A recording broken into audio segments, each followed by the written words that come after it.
একটা সাধারণ বাচ্চাদের গেম, যার 6টা ধাপ। এই ধাপগুলো পার হতে পারলেই পাওয়া যাবে প্রায় 383 কোটি টাকার সমমূল্যের পুরস্কার। শুনতে অনেক সহজ মনে হচ্ছে, তাই না? কিন্তু যদি বলা হয় এই গেমে যারা হারবে তাদের জন্য শাস্তি হিসেবে রয়েছে নিশ্চিত মৃত্যু, তবুও কি মানুষ জেনে শুনে এই বাঁচা মরার অদ্ভুত খেলায় যোগ দেবে? মৃত্যুকে হারিয়ে কেউ কি এই বিপুল পরিমাণ প্রাইজ জিতে নিতে পারবে? জানতে হলে আসুন দেখে আসি নেটফ্লিক্সের অন্যতম আলোচিত সিরিজ স্কুইড গেমের সিজন 1 এর এক্সপ্লেনেশন। সকালবেলায় সিয়ং গিহান বসে নাস্তা করছিল।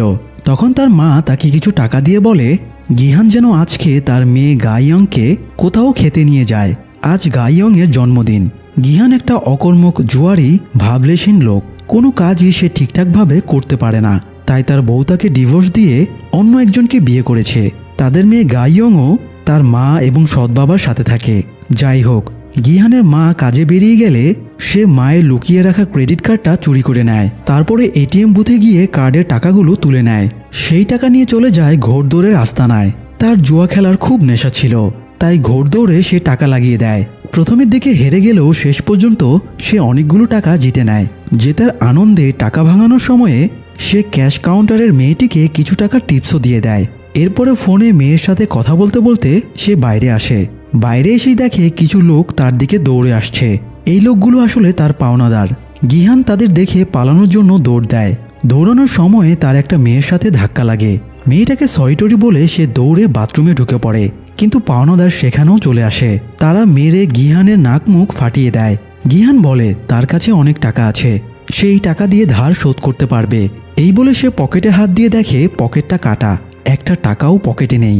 তখন গিহান বুঝতে পারে একটু আগে তার যে মেয়েটির সাথে ধাক্কা লেগেছিল সেই টাকাগুলো ঝেড়ে দিয়েছে।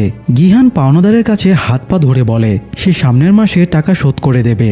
পাওনাদার একটা বন্ডে গিহানের টিপসই নিয়ে নেয় এবং বলে সামনের মাসে যদি সে টাকা ব্যাক না দেয় তাহলে সে গিহানের একটা কিডনি আর একটা চোখ বিক্রি করে নিজের টাকা আদায় করবে।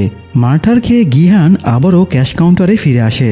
সে একটু আগে ক্যাশ কাউন্টারের যে মেয়েটিকে টিপস দিয়েছিল সেই টাকাটা আবার ফিরিয়ে নেয়। তারপরে একটা গিফট ম্যানেজ করে মেয়েকে নিয়ে একটা সস্তা রেস্টুরেন্টে খেতে যায়। বাবার আনা গিফটটা দেখে মেয়ে বেশ বিব্রত বোধ করে। আসলে এটা একটা খেলনা পিস্তল ছিল, পিস্তলে আবার লাইটারও ছিল। এটা বাড়ি নিয়ে গেলে মা দেখা মাত্রই বকাবকি শুরু করবে। তাই গিহান মেয়ের জন্য আনা গিফটটা আবার নিজের কাছেই রেখে দেয়। সে মেয়েকে বলে পরবর্তী জন্মদিনে সে অনেক দামি একটা গিফট দেবে। এটা শুনে মেয়ে কিছু একটা বলতে গিয়েও পরে আর বলে না। গিহানও এই ব্যাপারটা খেয়াল করে।